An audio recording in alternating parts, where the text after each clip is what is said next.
Good morning, students. In the last class, we have started a new lesson from B reading, that is, every success story is also a story of great failures. In that, in the last class, about whom we have learned about so many persons. Do you remember the names of them?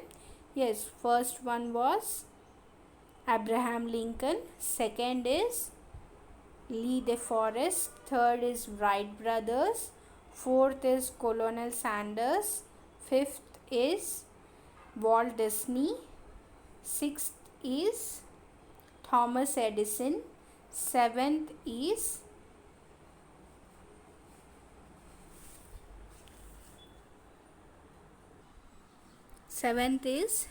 Henry Ford. Till there we have learned, means we have learned about their failure and success stories. And one person, who is, what is his name, who said that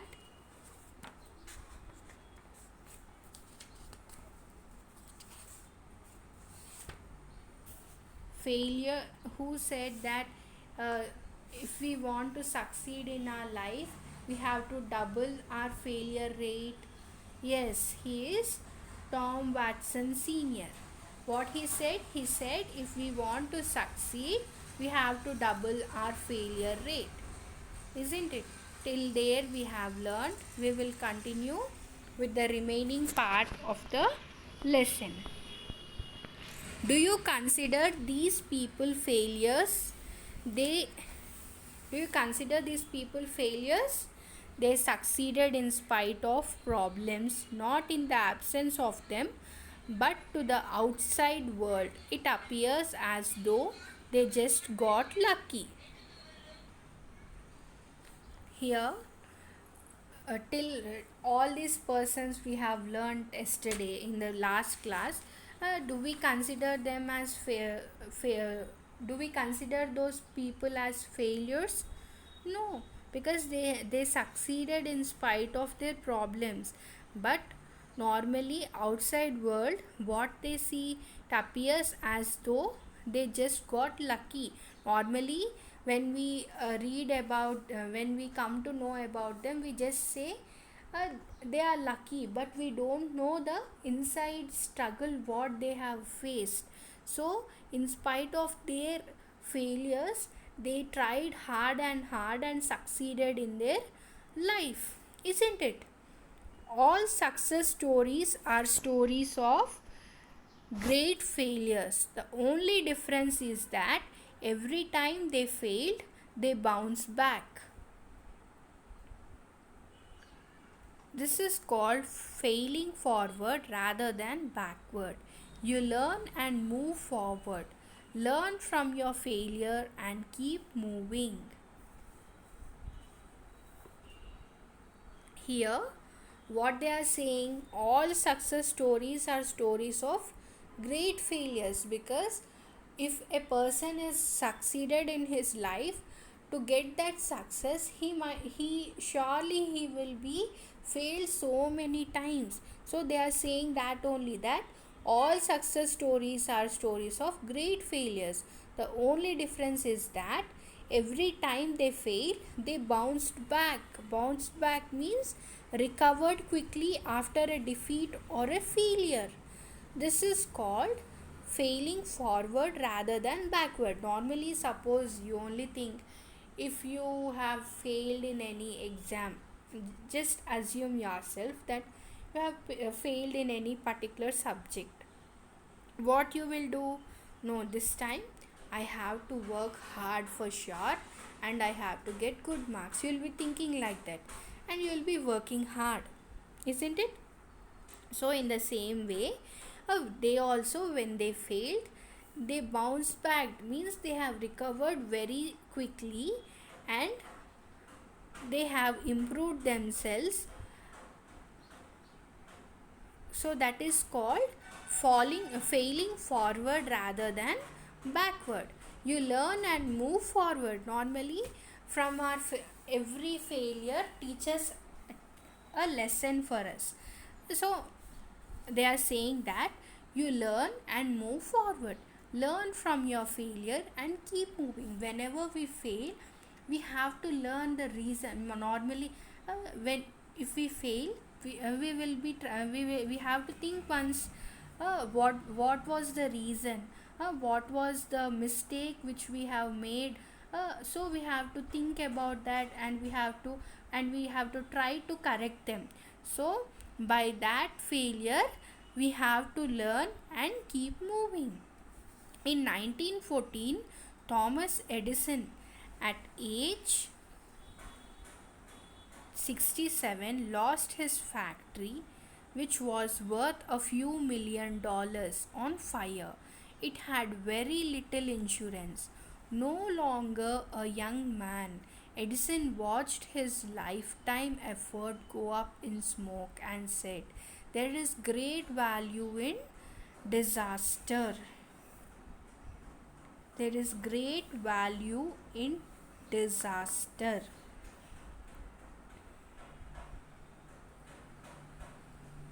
All our mistakes are burnt up. Thank God we can start anew. In spite of the disaster, 3 weeks later, he invented the phonograph. What an attitude! In 1914, Thomas Edison, he was 67 years old. At that time, he lost his factory, which was a worth of few $1 million. It was on fire. It had very little insurance. Even that factory also has less insurance. No longer a young man, Edison. He was not a young man. He was 67 years old. He watched his lifetime effort. Means till all his savings and success, all that gone, set to fire. He All his lifetime effort got up in smoke. And he said, what he said, there is great value in disaster. All our mistakes are burnt up. Thank God we can start anew. Anew means in a new or different way, in a positive way. So he was not feeling sad for that. He was saying that all our mistakes are burnt up, and thank God that we can start in a new way, or in a different way. In spite of the disaster, 3 weeks later, after that disaster, after 3 weeks, he invented the phonograph. Phonograph means a device which records and produces sounds. What an attitude! Attitude means a settled way of thinking or feeling about something. Below are some examples of the failures of successful people. Thomas Edison failed approximately 10,000 times while he was working on the light bulb. See, Thomas Edison, he failed approximately 10,000 times. After 10,000 times of attempts, what he is the inventor of light, means bulb, no. So if he would have stopped trying, today we don't have bulb also. We can't see this much light using the bulb, isn't it? So Thomas Edison, he failed approximately 10,000 times while he was working on the light bulb. Henry Ford, he was broke at the age of 40. Lee Iacocca was fired by Henry Ford too at the age of 54. Young Beethoven was told that he had no talent for music, but he gave some of the best music to the world. Here, all all these people, they were humiliated, huh? And they were insulted, and they were said that they don't have talent. But all these people have succeeded after so many times of attempts. Finally, they became great and successful persons in the history, isn't it? So see, setbacks are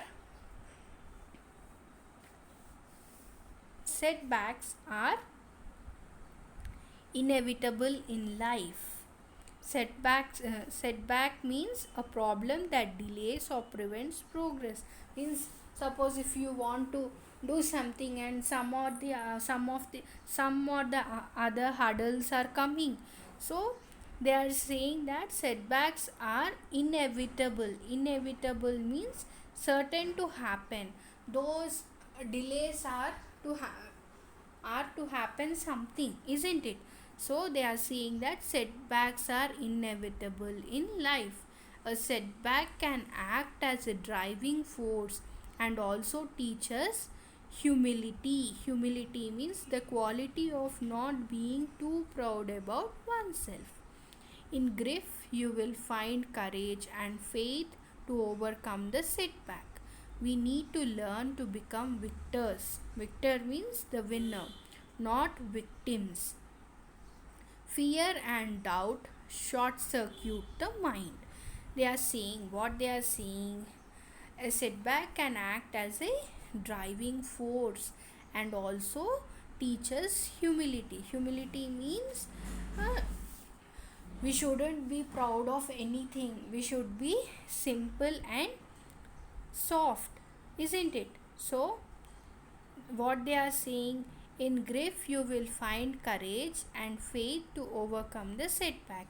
In sadness we have to find courage and faith to overcome the setback, and we need to learn how to become victory, means how to become winners but not the losers.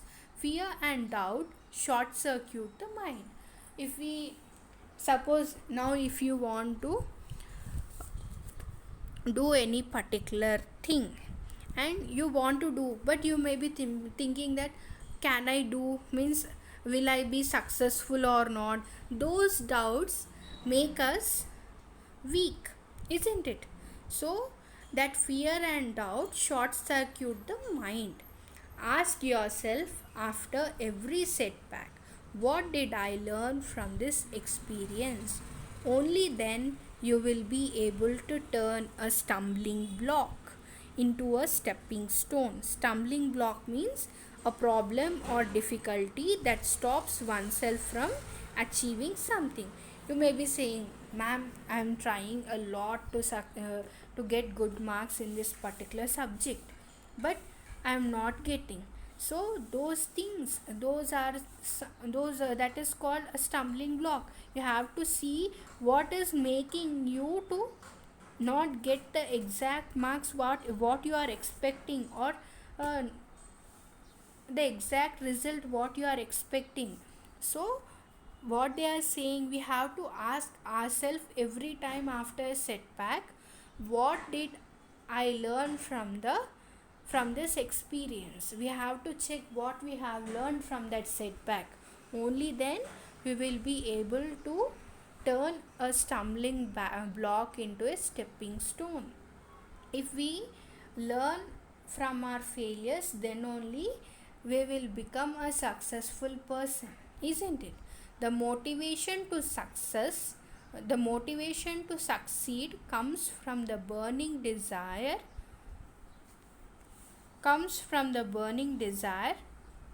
to achieve a purpose. Napoleon Hill wrote, whatever the mind of man can conceive and believe, the mind can achieve. Here another person, who Napoleon Hill, what he is saying is, whatever the mind of a man can conceive and believe, means whatever a mind of a man can conceive means whatever we think and whatever we believe, then that only the mind will do. If you are positive and if you are thinking that yes, I will achieve this, yes, I can do this, if you are telling to your mind that thing, surely you will achieve that. Or else if you are doubting yourself that whether will I do or not, then it will be a failure. So whatever you teach to your mind, that will be the result. A young man called Socrates. The secret to success. Socrates told the young man, sorry, a young man asked Socrates the secret to success. Socrates told the young man to meet him near the river the next morning. They met. Socrates asked the young man to walk with him towards the river. When the water got up to their neck, Socrates took the young man by surprise and ducked him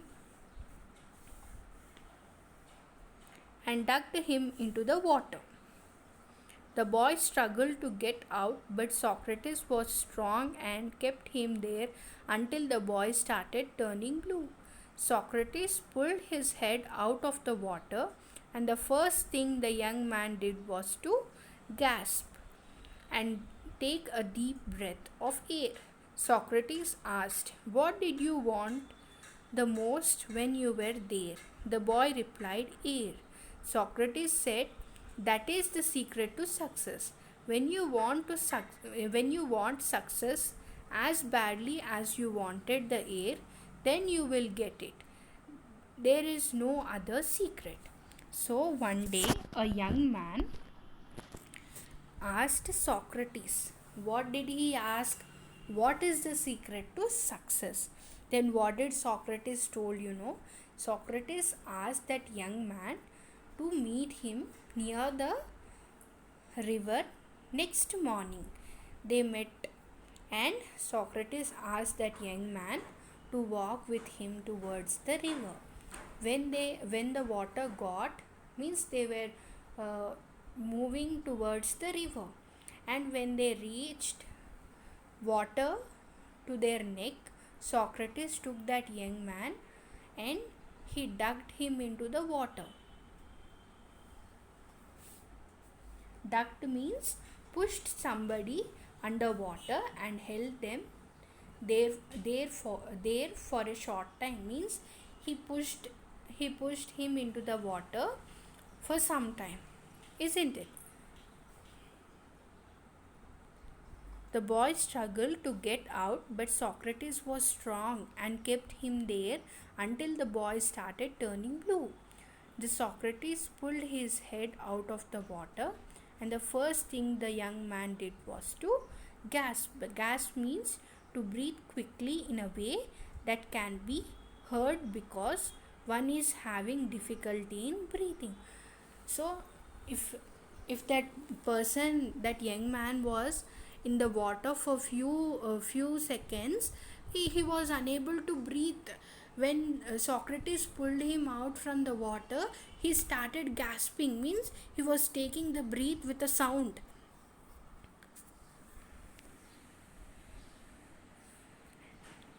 Socrates asked, "What did you want the most when you were there?" Then Socrates asked that man, when you was inside the water, what did you want at that time? Then the boy replied, "Air." Socrates said, "That is the secret to success. When you want success as badly as you wanted the air, then you will get it. There is no other secret." So then Socrates, what did he say? Now when you were in the water, how you struggle to take breath, in the same way when you struggle for success in that same way, then you will obviously succeed. So that is the main secret.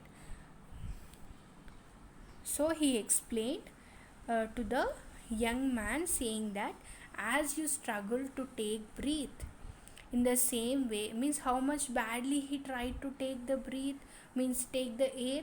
In the same way, if we try to get success, means if we try in that way to get succeed in our life, then surely we will get succeeded. There is no other secret. A burning desire in the starting point of all accomplishments, just like a small fire cannot give much heat. A weak desire cannot produce great results.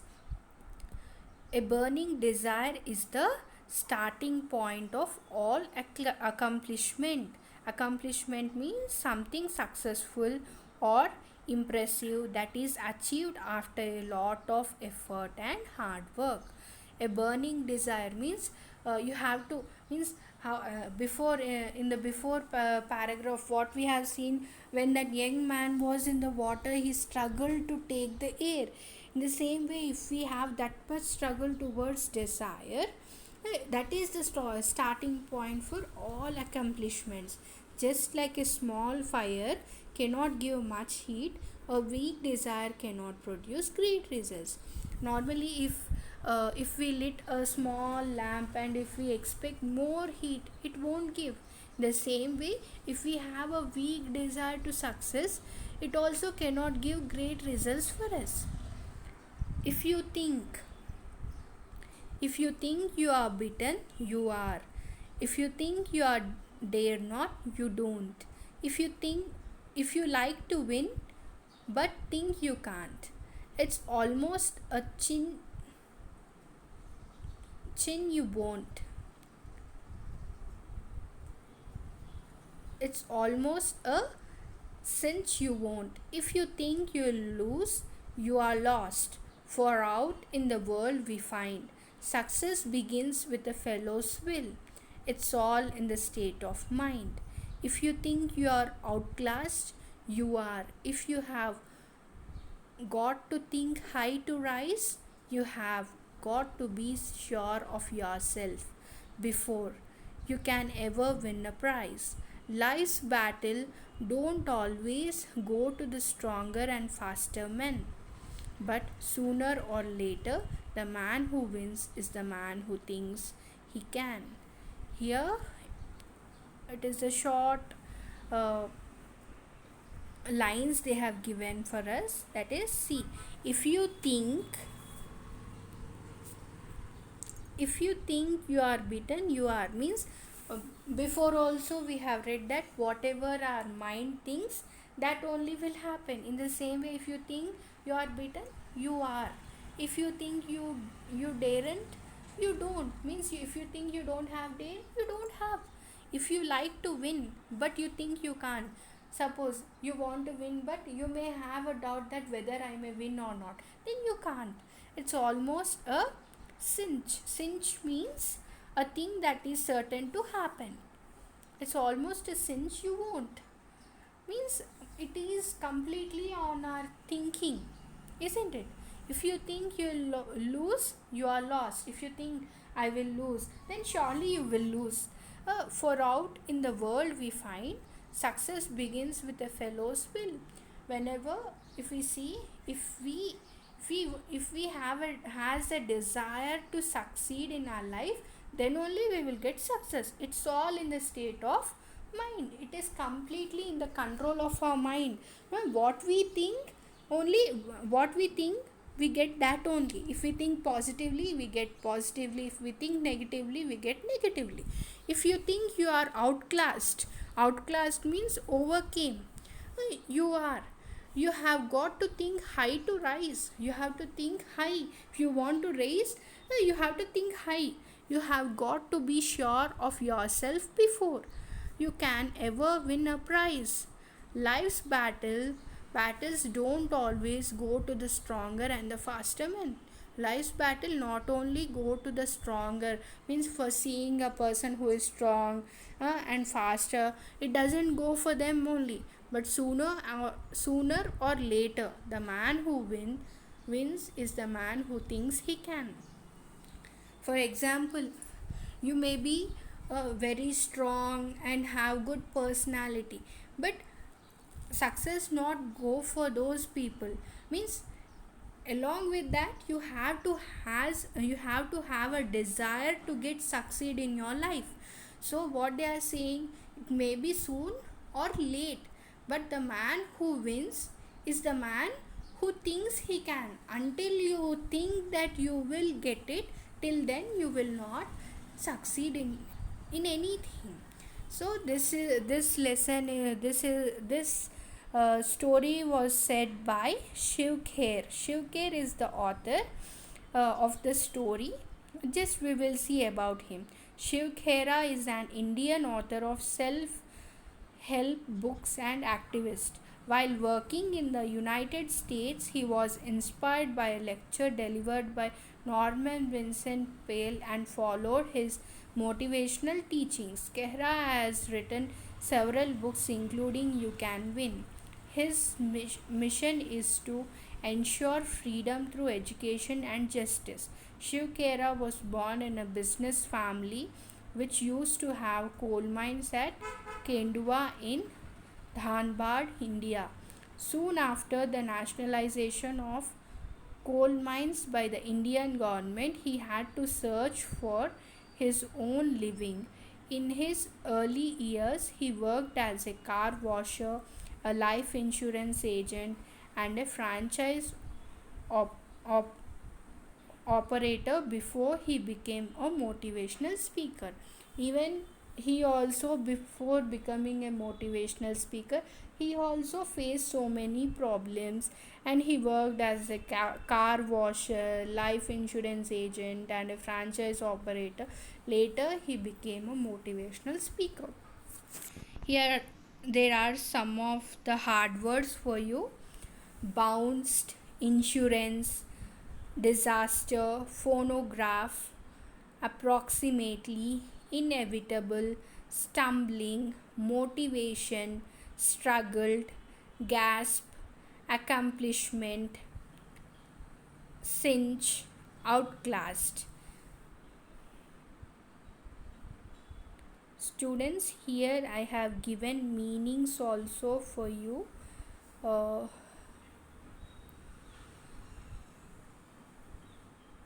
Lee Lee Iacocca,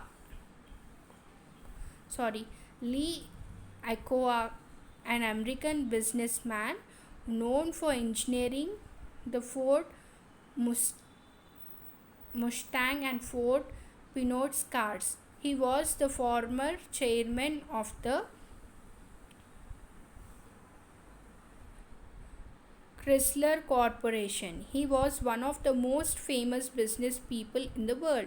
He is the author of several books, including Icoa. Ludwig van Beethoven, a German composer and pianist. He was a crucial figure in the transition between the classical and romantic eras in Western art music. He remains one of the most famous and influential of all composers.